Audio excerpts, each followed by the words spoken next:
然后如果说总结一下，你觉得10年移民美国10年，你当初的决定你会后悔吗？我应该是不后悔的。我也是不后悔的。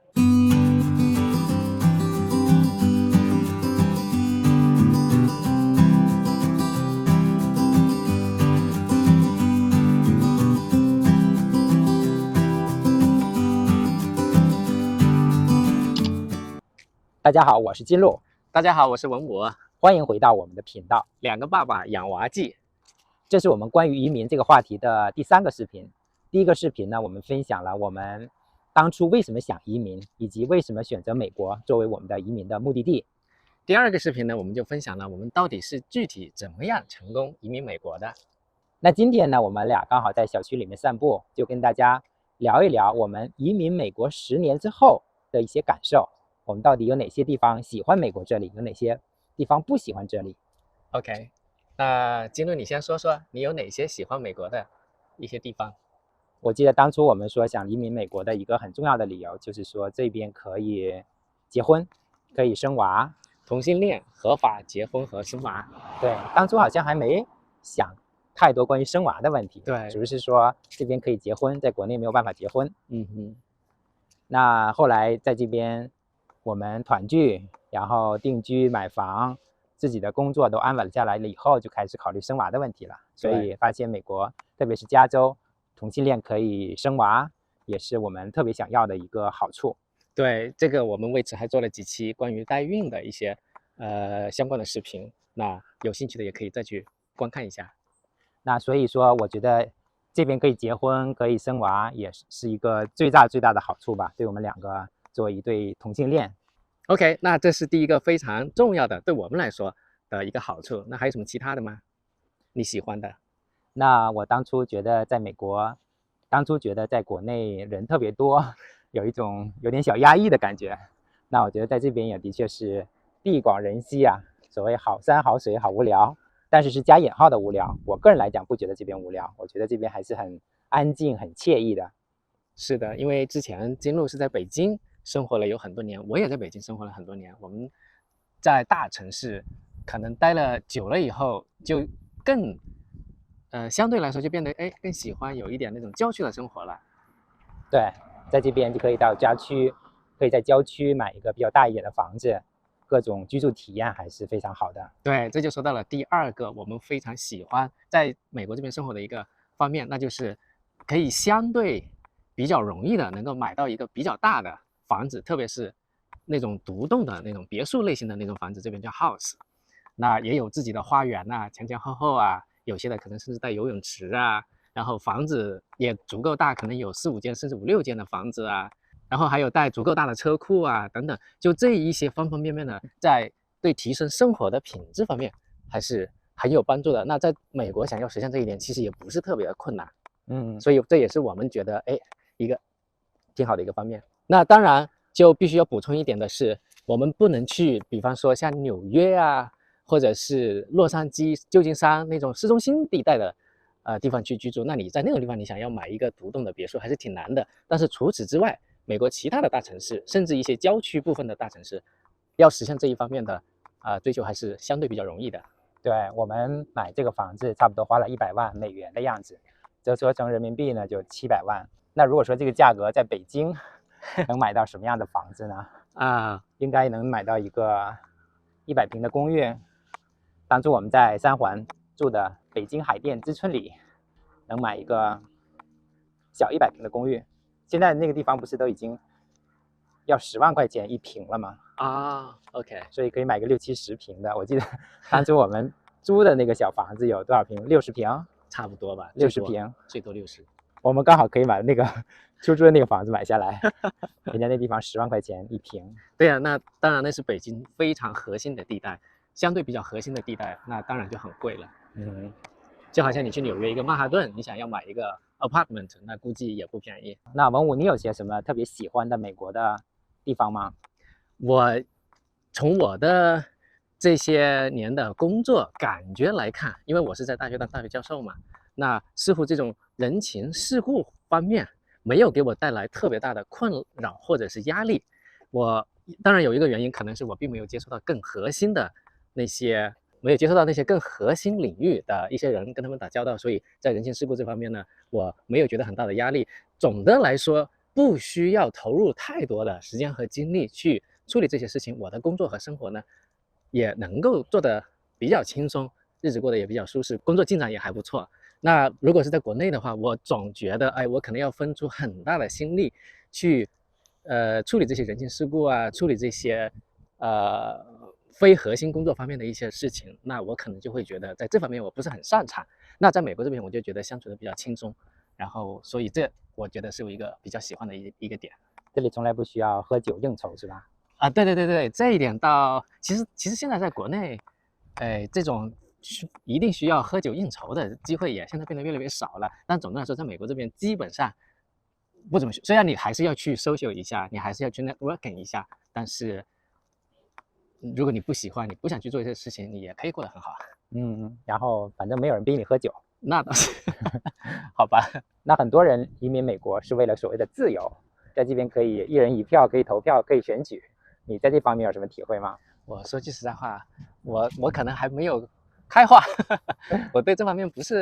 没有觉得很重要。我觉得当然是一个很有意思的一个方面，但是我没有觉得非常非常的重要。我没有觉得特别重要，但是我觉得挺有意思的。OK，可能我们两个人都是对政治不是特别敏感的人吧，所以对政治的参与率也不是特别的，也不是特别高，对，不是特别热心。但是我有一点体会是说，美国这边就是公民自治的程度还是很高的，就是这边有很多很多的这些非盈利性的这种公益组织，包括我参加的这种 Toastmasters， 包括学校它都是当然有政府拨款了，学校也是非盈利的组织，这边所有的医院也都是非盈利的组织，还有一些很多民间的社区的这种非盈利组织，他们其实做了很多很多事情。是，比方说我们这些住的这些社区，它其实都有一些社区组织可以管理社区内部的一些事情，比方说，哎，你们家草坪是不是很久没剪啦？你们家房顶出现什么破损啦，会影响这些小区的市容啊等等，然后就会有一个叫什么组织？小区管理组织吗？这叫什么业主委员会吗？叫 OK， 就是类似于国内的物业和业主委员会的一个综合体。OK， 那我觉得它还是挺具有自治风格的这么一个组织，挺有意思的。那接下来我们聊聊美国有哪些不习惯的地方和不喜欢的地方。那首先呢，就是这边远离自己的亲人和朋友，因为反正我们两个人都是在中国长大，并且在中国上学，我还在中国工作了几年的时间，所以我当初很多的一些人际关系啊、亲戚朋友啊、同学呀都在国内，所以远离这些亲戚和朋友，我觉得这是一个很大的一个不便吧，特别是父母都还在国内，见他们回去一趟还是挺不容易的，特别是疫情3年，包括我们又生小孩，所以我们有4年没回国了，然后还是挺想念父母的。今年我小姨去世，我也没有来得及看她最后一眼，觉得这是一个非常非常大的不好的一点吧。是啊，我其实跟金路情况也是完全类似的。我是在国内读书，一直读到博士毕业，然后再出国工作的，所以我所有的朋友，几乎所有的朋友啊，然后亲戚们啊，都在国内。那我们原先觉得，哎，回国一趟还挺容易的，因为那个时候中美关系也是非常好，相对非常好的时期，机票也是非常的便宜。我们当时就很乐观的估计说，哎呀，那回国还不容易，那个早上出发，然后可能晚上或者第2天就已经到国内了。但是经疫情这么但是疫情一来，全面打乱了我们的这方面的想法，所以我们就觉得回国确实不是那么容易。我们回去一趟也不，再加上现在我们有小孩了，回去一趟更不容易。所以呢，这个对我们来说，对我们这种一代还移民年纪比较大了才出来移民的人来说，是一个很不好的一方面。那另外一个很不好的方面，其实或者说是当前的形势吧，就像我提到现在中美的这种形势关系不怎么好，特别是那对于我们这种从中国移民到美国的人来讲，那其实是一个非常不利的一个环境。就是说我们想回国 travel， 想回国探亲，那各种签证啊，各种限制啊，然后航班现在原来有很多很多中美的直飞的航班，但是现在已经变得很少了。所以这一点非常不利，我们也非常不希望看到这一点。对，我们可能是最希望看到中美关系友好的一批人吧。是啊。那另外我想到的一个不好的点，应该是对文武来讲，应该是吃没有好吃的是吧？对呀，就是吃的，我就非常非常想念国内的那些好吃的。我来自于湖南，喜欢吃辣的东西。比方说国内，我们在北京的时候，我们经常去吃什么巫山烤全鱼啊，什么麻辣诱惑、水煮鱼啊等等这些东西，在美国这边就是极难吃到。如果你正好住在比方说湾区啊、纽约这种地方，有唐人街，华人很多的地方，兴许你还能吃到味道差不多的，但是就非常的不方便。像我们住的这个圣地亚哥，也开了一家麻辣叫火锅店，叫什么来着？你说海底捞吗？哦，对对对，开了一家海底捞。哎呦，我们好不容易去吃了一次，感觉还挺正宗的，但是也就仅此一家。我们也不怎么愿意或者不怎么喜欢经常到外面去吃饭，所以但是也可以弥补一下嘛，因为经常主要还是在家里面做饭。我是一个东北人，他是湖南人，然后那我现在做饭呢，基本每个菜基本都会放一点辣的，所以我们俩的口味基本趋向于趋同。我能吃一点点辣的，他吃的辣的没有之前吃的那么多，所以就微辣的这种口味就适合2个人。就是办法还是可以想的嘛，但是你还是会很怀念那些美食。刚刚我提到的是仅有的少数的几种，但还有好多不同的选择，在这边基本上就是一个基本上就是做不到的事情。所以对我来说，我觉得我还是挺怀念国内的那些美食的。那还有我想到的一点，可能最近这些年国内的发展，比如说这些高铁非常的普及，然后这些5G 啊，这些网络的发展，还有一些基础设施，包括快递这些外卖这种非常非常的快速，非常非常的迅速，及时的能够送达你的手里，你的即时满足你的各种各样的欲望。美国这些方面还是会差一些。我觉得美国在这一方面，在基础建设这一方面是远远的了，发展速度是远远的不如美国了，所以不如中国。对，不如中国了。所以我觉得这一个可能在很多时候在生活上，我们可能也不能够像国内那样那么便利。那么我们觉得可能，哎呀，有时候真的是想说，要是能够再发达一点就更好了。现在好像也赶上来了一些，比如说我现在在 Amazon 要买一些东西，有些时候有些东西也能够第2天就送过来，然后像什么 Uber Eats 这种送餐的也都还有，不过这个送餐费还挺贵的，而且还得要给小费，所以加一起也挺贵的。对呀，就是远远不如国内那么的便利和便宜。还有一个很大的一个方面吧，就是工作，自己的职业生涯。那从我个人来讲呢，我觉得在中国和美国会有些什么样的区别呢？我觉得在这边，在中国和在美国，这个 IT 都是一个比较高薪的一个行业。当然，中国的发展最近几些年的发展比较快，这种机会比较多如果你想自己创业的话，会比较有更多的机会。但是如果就想老老实实给别人打工赚一份辛苦钱，那我觉得在美国的话，这边还是比较很容易的去找到一份这样的工作，并且这边的话工作都不怎么卷。大多数的岗位你可能都不需要996，不需要晚上加班，不需要周末来加班，可以有个好的一个工作和生活的平衡。所以就想老老实实的、安安稳稳的过一个中产阶级的打工人的生活，我觉得这边还是可以过得比较轻松、比较惬意的。你觉得你作为大学教授，这种搞研究的，中国和美国会有什么不同吗？我觉得在美国，OK，首先我必须要说的是，在中国和在美国，你当大学教授都会有相当大的一批人非常的卷。我就有一些同事就是工作狂，那他们就我感觉我每次去学校他们都在，我每次离开学校他们还在。还有些人你说有些人